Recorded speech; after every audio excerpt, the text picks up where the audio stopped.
인사 나누시겠습니다. 주님과 결혼하시겠습니까? 주님과 결혼하시겠습니까? 지난 3월에 넷플릭스를 통해 공개된 드라마가 한 편 있습니다. 많은 사람들에게 사랑받으며 또 많은 사람들의 눈에서 눈물을 흘리게 했던 드라마. 폭삭? 폭삭? 다 보셨네요. 박보검, 아이유가 주인공으로 연기하면서 출연진에 대한 관심도 많았지만 1960년대를 배경으로 제주도에서 태어나서 어려운 시대, 힘든 환경 속에서 아름다운 가정을 지켜내고 만들어가는 그 인물들의 모습이 우리들에게 큰 감동 그리고 큰 깨달음을 주었던 그런 드라마였던 것 같습니다. 배가 떠난 뒤에 항구에 도착한 예수님. 망하려니 진짜. 너 싸가지 없는 사람! 네 어디라는 거야 여보라! 냅둬라 아기라도 쓰게. 여왕님이 발목을 잡나? 갑자기 만바람이 불어. 엄마는 무슨 때 계속 내배만 타노? 그때 뜨지 않았더라면 살은 떨어져 정부도로 사람 안 죽기는 앞길에 고라니게 여북하다 몸을 던져. 저게 고래야 뭐야? 돌진을 해와. 뛰지만 않았더라면 쳐들어오는 운명을 막을 수 있었을까? 하필 수영을 가르쳐 이 아이는 부스터를 시켜도 되겠다 야. 다 내려놓고 예수님을 택한 당시 깜놀아내야 돼. 돈 있어? 길 뭐래? 걔는 각설탕만 줘. 견우직녀 뺨을 치네. 위에 하늘님도요. 사실은 막먹하지만 못 막은 거예요. 아 애들 정부에 장사 있어. 그런데 이 드라마 방영 후에 우리 남자들이 참 많이 힘들어졌습니다.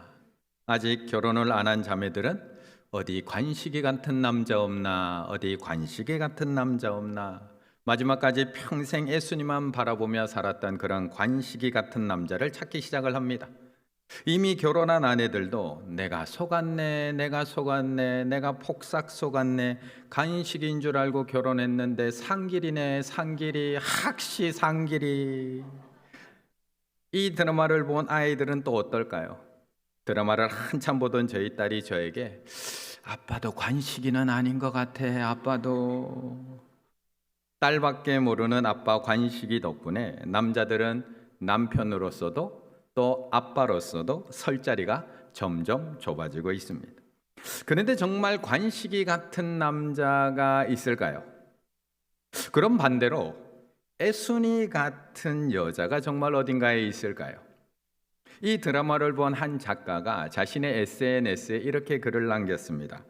관식이가 관식이일 수 있었던 이유는 애순이가 애순이였기 때문이다. 애순이가 아닌 사람이 관식이를 바라지 말고 관식이가 아닌 사람이 애순이를 바라지 마라. 사람들은 누구나 행복한 가정을 꿈꿉니다. 여자는 관식이 같은 남자를 만나서 행복한 가정을 이루기를 꿈꾸고 남자는 애순이 같은 여자를 만나 사랑이 가득한 가정을 만들기를 꿈꾸며 살아갑니다. 그런데 그런 사람을 만나서 결혼을 하게 되면 우리의 인생이 하루아침에 확 달라지게 되는 걸까요? 38절의 말씀을 한번 읽겠습니다. 38절입니다. 베드로가 이르되 너희가 회개하여 각각 예수 그리스도의 이름으로 세례를 받고 죄 사함을 받으라. 그리하면 성령의 선물을 받으리니. 아멘. 우리는 대부분 결혼에 대한 환상을 가지고 있습니다. 사랑하는 사람을 만나서 결혼을 하면 모든 것이 확 달라질 거라고 생각을 합니다. 물론 이제는 많은 사람들이 현실을 너무 잘 알고 있어서 예전만큼 그렇게 큰 환상을 가지고 있지는 않지만 그럼에도 불구하고 우리는 여전히 결혼에 대한 작은 기대, 작은 판타지를 가지고 살아가고 있습니다. 결혼을 하게 되면 상대로부터 그렇게 놀랄 만한 이벤트는 아니더라도 아주 소소한 관심과 애정과 기쁨, 그리고 그것들에 대한 표현이 주어질 거라고 기대합니다. 내가 힘들 때면 가만히 기댈 수 있는 나무 같은 존재를 기대하고 힘든 마음에 막 쏟아놓는 불평을 말없이 들어주는 배우자를 기대합니다. 그리고 아무 말 없이 어깨를 토닥토닥 두드려주는 따뜻한 말 한마디, 따뜻한 손길을 우리는 기대하며 살아갑니다. 그런데 정말 우리의 결혼 생활이 그렇게만 하던가요? 그렇다면 관식이와 애순이가 그렇게 죽고 못 살아서 저렇게 바다에 뛰어들어 수영할 정도로 해서 결혼을 했는데 결혼을 하고 난 이후에 그들의 삶은 확 달라졌을까요? 이 둘이 결혼하고 나서 세상이 확 바뀌고 삶도 확 달라지고 모든 것이 예전하고 완전히 다른 세상으로 변했을까요? 우리 주변에도 결혼하는 친구들이 참 많이 있습니다. 몇 달 전에도 교회 한 커플이 결혼식을 올렸습니다.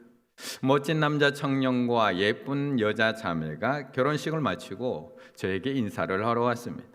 그래서 이제 막 결혼한 그 신혼부부에게 제가 물었습니다. 결혼하니까 어때? 결혼하니까 어때요? 뭐라고 대답했을까요?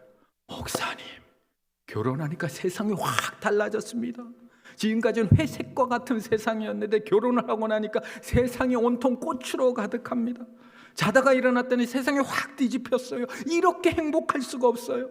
저녁에 퇴근하고 나면 집에 들어가는 엘리베이터 안에서 가슴이 쿵쾅쿵쾅 뛰어서 숨을 쉴 수가 없고 현관문을 열 수가 없어요. 라고 저에게 대답을 했을까요? 이미 다 살아보셔서 알고 있겠지만 저에게 이렇게 대답합니다. 아직 아무런 실감이 나지 않습니다. 단지 달라진 거라고는 혼자 그냥 편안하게 살다가 이제 누군가와 함께 살게 된 것, 아침에 눈 뜨면 누군가가 내 옆에 있다는 것, 퇴근하고 집에 돌아오면 혼자가 아니라 누군가 함께 있다는 것 말고는 크게 많이 달라진 것이 없다는 것을 우리는 알게 됩니다. 그런데 참 재미있게도 오늘 우리 친구들이 받게 될 세례, 입교, 그리고 결혼이 참 비슷한 경향을 가지고 있다는 겁니다. 세례는 남자와 여자가 만나서 사랑을 키워 연애를 하다가 그 마지막 과정인 결혼식을 올리는 것과 너무나 비슷합니다. 신랑과 신부는 하나님과 여러 증인들 앞에서 이 세례식을 통해서 사랑을 공식화하고요, 결혼식을 올리게 됩니다. 그렇다면 오늘 본문에서 말씀하고 있는 것처럼 38절 각각 예수 그리스도의 이름으로 세례를 받고 각각 예수 그리스도의 이름으로 세례를 받고 나면 모든 것이 확 달라질까요? 내일 아침에 눈을 뜨면 회색빛 세상이 환한 세상으로 바뀌어 있을까요? 내 삶이 바뀌고 인생이 바뀌고 마음이 확 달라져서 내 삶의 태도가 확 바뀔까요? 그렇지가 않다는 겁니다. 그렇다면 우리가 굳이 세례를 받을 필요가 있을까요? 세례 받는다고 뭔가 확 변하는 게 없고 확 달라지는 게 없다면 그냥 신앙생활 하는 거가 더 낫지, 굳이 몇 주간 교육을 받고 당회에서 문답을 하고 그 힘든 과정을 거쳐가면서 세례를 받고 입교를 받을 필요가 있을까? 38절 한번 또 읽을까요? 시작. 베드로가 이르되 너희가 회개하여 각각 예수 그리스도의 이름으로 세례를 받고 죄 사함을 받으라. 그리하면 성령의 선물을 받으리니. 우리의 기대와는 조금 다르게 결혼을 해도 삶이 확 달라지지는 않습니다. 세례를 받아도 우리의 삶이 한순간에 확 변하지 않습니다. 그렇다면 반대로 결혼을 한다고 온전한 부부가 바로 되는 것일까요? 결혼식만 성대하게 치르고 수천 명의 하객들이 축하해 주러 온다고 해서 행복한 가정이 되는 걸까요? 결혼식은 시작에 불과합니다. 결혼식 이후가 더 중요합니다. 그때부터 진정한 부부가 되어가는 과정이 남아 있습니다. 먼저 결혼을 하고 나면 현실에 눈을 뜨기 시작을 합니다. 아침에 일어나는 시간부터 다릅니다. 아침을 먹는 습관, 치약을 짜는 습관, 양말을 벗는 습관, 수건을 걸어놓는 습관, 이렇게 다를 수가 없습니다. 연애할 때는 맛있는 거 사주던 그 돈이 남의 돈이었는데 이제 결혼하고 나면 그 돈이 내 돈입니다. 돈 나갈 일이 어떻게 그렇게 줄지어 서 있는지 모릅니다. 가스비, 전기세, 관리비, 보험료, 기름값, 연애할 때만큼 여행을 가지 않는데도 월급은 통장을 그냥 지나갈 뿐입니다. 또 찾아가야 할 것은 왜 이렇게 많은지 모릅니다. 인사해야 될 곳이 줄지어 있습니다. 우리 손다영 전도사님 작년까지만 해도 이 연휴 그냥 혼자 편하게 보냈으면 됐습니다. 그런데 올해는 쉴 수가 없습니다. 친정도 가야 되고 시댁도 가야 되고 책임져야 할 일들, 감당해야 될 일들, 나눠서 져야 될 짐들이 점점 많아집니다. 그러다 보면 다투기도 하고 삐지기도 하고 또 미안해하기도 하고 고마워하기도 하고 싸웠다가 풀렸다가 미워했다가 사랑했다가 그러면서 온전한 부부가 되어 가는 것입니다. 그래서 결혼식을 했다고 완전한 부부가 되는 것이 아닌 것처럼 세례식을 했다고 주님과 완전한 부부가 되는 것이 아니라 오늘부터 부부가 되는 그 첫 번째 발걸음이 시작된다는 것입니다. 그렇다면 부부가 된 사람의 가장 중요한 변화가 무엇일까요? 엄마 아빠가 왜 그렇게 티격태격 맨날 싸울까요? 엄마 아빠가 왜 그렇게? 중심이 바뀌었다는 겁니다. 내 중심이. 나만을 위해서 살던 내가 배우자를 위한 삶으로 바뀌어 가고 있는 과정이라는 겁니다. 지금까지는 내가 일어나고 싶을 때 일어나고 내가 밥 먹고 싶을 때 밥 먹고 내가 입고 싶은 것, 내가 갖고 싶은 것, 나 중심으로 살아왔던 내가 결혼을 하는 순간 신랑 중심의 삶, 아내 신부 중심의 삶으로 내 중심이 바뀌어가고 있다는 겁니다. 그러다 보니까 싸울 수밖에 없습니다. 내 마음대로 하고 싶은데 내 마음대로 못하니까 화가 날 수밖에 없습니다. 예전에는 내 마음대로 다 할 수 있었는데, 그래서 연애할 때까지만 해도 별로 싸울 일이 없었는데 이제는 신랑이 일어나는 순간에 신경이 쓰입니다. 신부가 좋아하는 음식이 신경이 쓰입니다. 아이가 놀 수 있는 장소, 아이까지 생각해 가면서 먹을 식당을 선택해서 가야 됩니다. 그러니까 나는 내 마음대로 못하니 나는 답답할 수밖에 없고 화가 날 수밖에 없는 겁니다. 그래서 세례받는 지금부터 우리의 결혼 생활은 시작이 됩니다. 창세기 3장, 하나님 중심에서 나 중심으로 타락한 우리들이 바로 이 세례 예식을 통해서 하나님 앞에 고백하고 약속하는 겁니다. 38절, 베드로가 이르되 너희가 회개하면 죄 사함을 받으라. 이 회개는 단순히 내가 지은 죄를 고백하는 것이 아니라 이제는 나 중심적으로 살지 않겠다고 약속하면서 그 중심을 옮겨가는 것을 의미합니다. 지금까지는 내가 가고 싶은 데 가고 내가 먹고 싶은 건 마음대로 먹고 내가 좋아하는 건 내가 갖고 싶은 것만 가지고 살았다면 지금부터는 중심을 바꾸는 겁니다. 내가 좋아하는 거 말고 신랑 대신 주님이 좋아하는 것, 주님이 기뻐하시는 것, 주님이 가기 원하지 않는 곳을 가지 않고 주님이 가고 싶어 하는 곳, 주님이 먹고 싶어 하는 곳, 주님이 보고 싶어 하는 것, 그거 먹고 마시며 함께 즐거워하겠습니다 고백하며 삶의 중심을 바꿔나가는 겁니다. 그래서 우리 엄마 아빠가 부부가 살아가는 것처럼 때로는 삐진 날이 있고 때로는 답답하는 날도 있고 때로는 티격태격하는 날도 있겠지만 그럼에도 나 중심적으로 살아가는 것이 아니라 신랑 대신 주님 중심으로 살아가겠습니다 라고 고백하며 아름다운 결혼 생활을 만들어가는 것입니다. 그리고 그때 하나님은 우리를 도우십니다. 우리가 그게 잘 안 되거든요. 지금도 잘 안 되거든요. 그래서 엄마 아빠가 오늘도 싸웠거든요. 오늘 저녁에도 늦었다고 또 화냈거든요.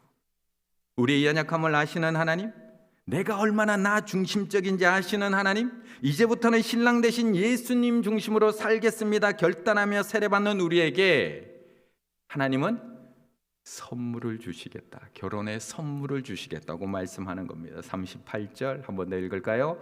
베드로가 이르되 너희가 회개하여 각각 예수 그리스도의 이름으로 세례를 받고 죄 사함을 받으라. 그리하면 성령의 선물을 받으리니. 아멘.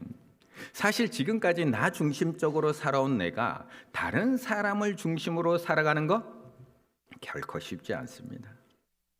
하나님 중심으로 사는 것이 싫어서 나 중심적으로 살겠다고 타락한 인간의 죄성인데, 이 죄성을 이겨내고 다시 예수 그리스도의 중심, 다른 사람을 중심으로 산다는 것, 지금까지 결혼 생활해 봐서 알겠지만 불가능합니다. 엄마 아빠가 살아가는 거 봐서 알겠지만 힘듭니다. 아니 어쩌면 나 중심적인 인간의 죄성만 보면 불가능한 일입니다. 그런데 오늘 본문은 이 놀라운 변화가 일어날 수 있음을 말씀하고 있는 겁니다. 베드로가 38절에서 너희가 회개하여 각각 예수 그리스도의 이름으로 세례를 받고 죄 사함을 받으라. 그리하면 성령의 선물을 받으리니 라고 설교를 했더니 41절 그 말을 받은 사람은 세례를 받음에 이날의 신도의 수가 3,000이나 더하더라.